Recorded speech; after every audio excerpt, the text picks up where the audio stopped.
This is Milestone Locked, a hardcore paladin whose life gets worse every 5 levels. At every milestone, I spin 2 wheels of random rules. One spin gives me a major restriction, the other gives me a minor, and once those rules are active, I'm stuck with them until the next milestone. One bad spin could take away class training, repairs, or even flight paths. And because I'm playing hardcore, I only get 1 life. If I die, the run is over. On top of that, I'm playing self-found, which means no auction house and no trading with other players. Whatever I need, I have to find myself. The plan for episode 1 is simple. Survive the starting zone, reach level 5, and see what the first 2 rules are. The only problem is, I've never played a paladin in Classic WoW before. So, between the random restrictions, the 1 life rule, and my complete lack of paladin experience, this run will have a few more surprises for me along the way.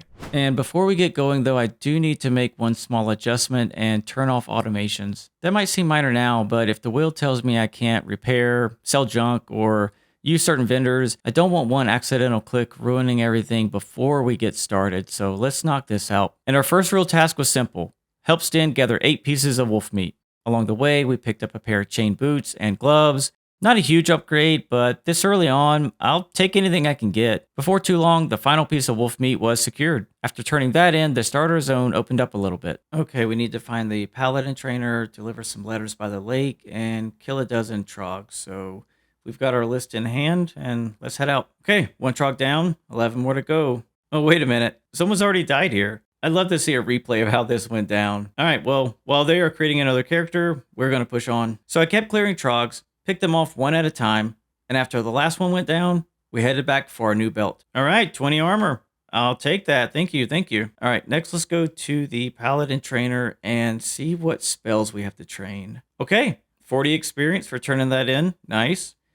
And our first real spell here, Devotion Aura. Looks to be an armor buff, so I'll take that. In hardcore, every advantage matters, so this is a must-have, I'd say. On the way out, Felix stopped us, and he had a problem.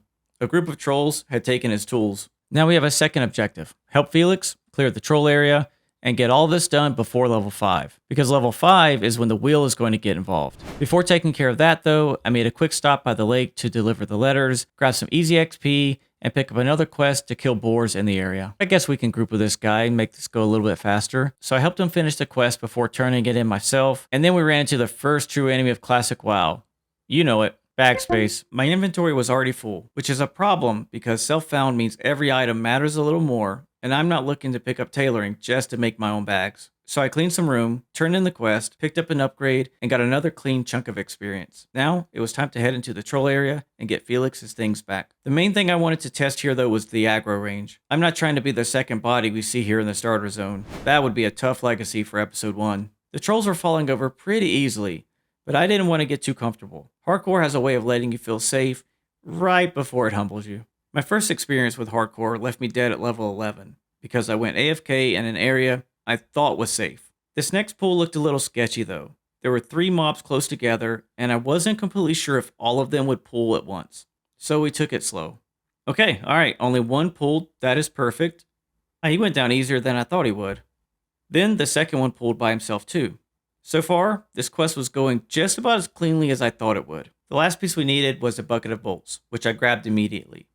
When Felix's tools recovered, we went back to turn in, and we picked up another troll quest.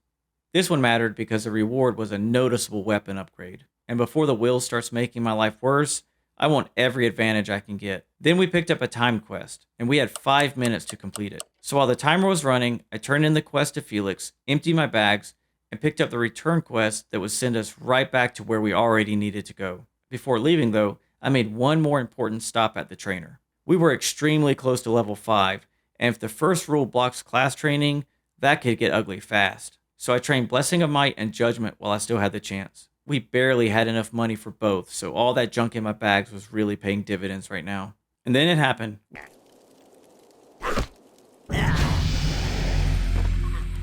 We hit level 5. The easy part of the run was officially over, and now the wheel was going to put 2 restrictions on us. Alright, let's see what we land on.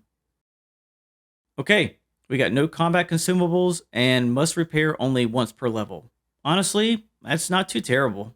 No combat potions could become a problem later, but right now I can heal myself, not a big deal, and the repair rule is annoying but survivable, at least for now. So with the first restrictions active, it was time for the real test. The cave. Now caves in hardcore are terrifying because they always look manageable until a respawn appears behind you and then suddenly your entire run is over. But so far, the mobs weren't putting up much of a fight, so I pushed a little deeper. We still had our Hearthstone, which meant if things went bad, we still had a panic button. And then I saw a chest and the greedy part of my brain immediately took over, so we started clearing toward it. Was it worth the risk? Absolutely not. It was full of garbage. But we did get XP along the way. Could have been worse. And on the way out, I was feeling confident and took on a double pull. And honestly, I was right. These mobs were falling over. The cave had been conquered, and now it was time to go collect our new mace. But of course, the starter zone was not done with me. The next quest sent us right back into the same cave. It was close, it was easy XP, and I wanted to finish as much as possible before leaving the area, so I went back in. And right as I was going to pull the quest mob, a warrior jumped down and tagged him before I could. So after waiting for the respawn, the quest mob finally came back up, and this time, I made sure to grab him before anyone else could. And even with the double pull, it really wasn't too bad, until the quest mob respawned on top of me. And now we had a problem. I had to heal before things got really ugly, finish off the mob, and get out of the cave before it decided to be my graveyard. But thankfully, we made it out alive. Now that we were level 6, there was one more thing to do before heading out into the real world, and that was checking the class trainer. At this point, there was no reason to hold back.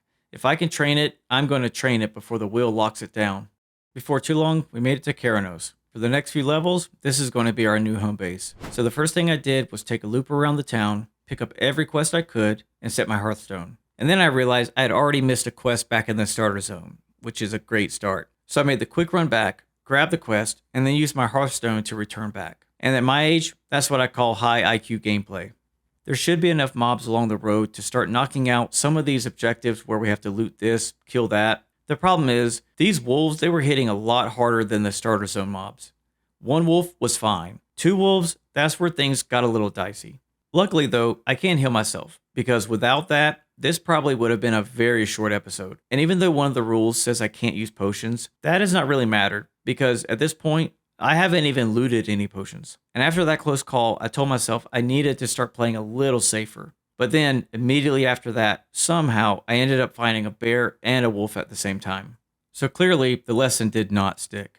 And then, a little further down the road, I ran into a player who seemed to be upset that I killed a rabbit. And at the time, I didn't realize that the local PETA chapter was on patrol here. And as I got closer to the lake, the mobs, they started to look even worse. Not only were they higher level, they were also packed a little closer than I wanted. And with hardcore, this is usually the game's way of saying, you can keep going, but don't act surprised when this goes badly. So I made the smarter call and I just headed back to town. The mobs around Keranos were much more manageable, and it didn't take long before we hit level 7. And this is the part of hardcore that I'm still trying to get used to. I keep wanting to fall back into normal leveling habits. Pull a little faster, push a little further, and assume everything will be fine. This is what makes hardcore feel so different. You have the same quests, you have the same mobs, but every bad pull suddenly matters a lot more than it should. Eventually, we picked up the final boar rib, which meant it was time to turn in some quests and let that sweet XP roll in. Before going all the way back though, I wanted to finish up one more quest. This one had us killing boars, bears, and leopards around the area. The mobs were close enough to be annoying, but not so much that I had to avoid it completely. I felt as long as I played it slow, I should be able to get everything I needed, and that's exactly what I did. You know what they say, slow and steady wins the race,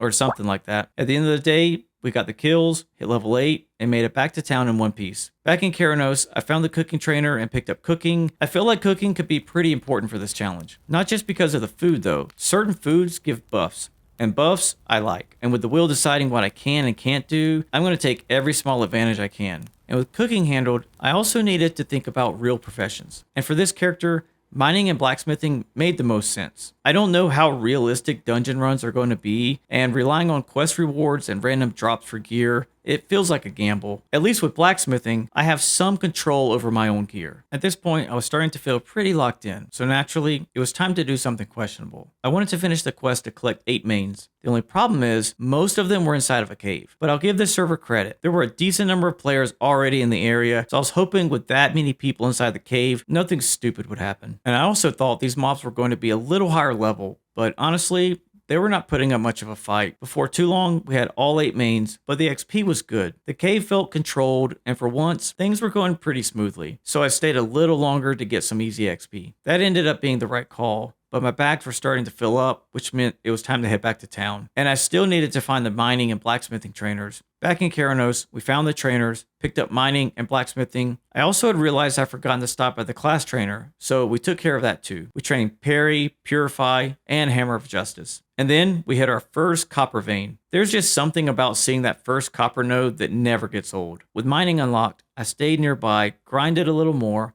hoping to find another node while I was in the area. And while we were out there, we gave this warrior a quick heal. Poor guy rolled a warrior in hardcore, so he probably needs all the help he can get. A little later, another player was looking for help with the Frostmane hold quest. They were level 11, so it should be pretty straightforward, and since caves are always safer with company, I grouped up and I headed out. And it didn't take long to clear the objectives. Big shout out to Light Mama. Thank you for the group. But I did not want to stay in the cave any longer than I had to. Because questing is important now, but there was something else I wanted to do. Fish. On the way to pick up the fishing pole though, I found what I'm calling Jackpot Rock. 2 copper veins right next to each other. I'll take those, thank you. Then it was time to head back to the lake. Fishing is basically a side game in WoW. It's slow, quiet, and relaxing. And after running around caves trying not to die, it was a nice change of pace. So I got my fishing up to level 25. I felt like that was a good spot to stop for now, so I headed back to town to cook everything up. Back in Keranos, I took a little time to reset. I caught up with my cooking and trained first aid. And more importantly, blacksmithing was finally online. The first real upgrade was a copper vest. It was a decent piece of armor, so there was no reason not to make it. The problem was my bags,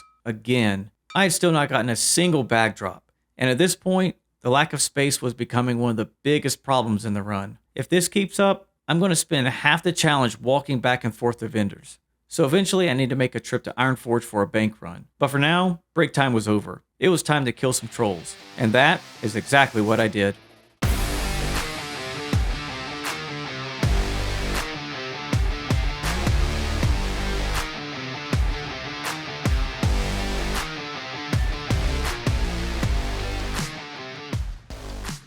Everything was going fine. The trolls, they were easy kills, the XP was moving, and the route felt safe. Until, of course, my bags were full again. If I don't get a bag drop soon, I'm going to lose my mind. So once again, it was back to town. And at this point, we were closing in on level 10. So I went back to the lake, turned in the Shimmerweed quest, and tried to finish out the level. And that turn-in gave us a goat fur cloak. I'm not completely sure where the goats come from because I haven't seen a single one so far, but it is an upgrade, so I'm going to take it. And a few gnome kills later, it finally happened. Level 10. And that is where we're going to end this episode. We survived the first 10 levels.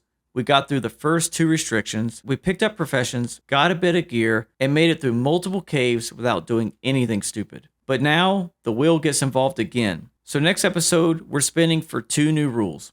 I'll see you in the next one.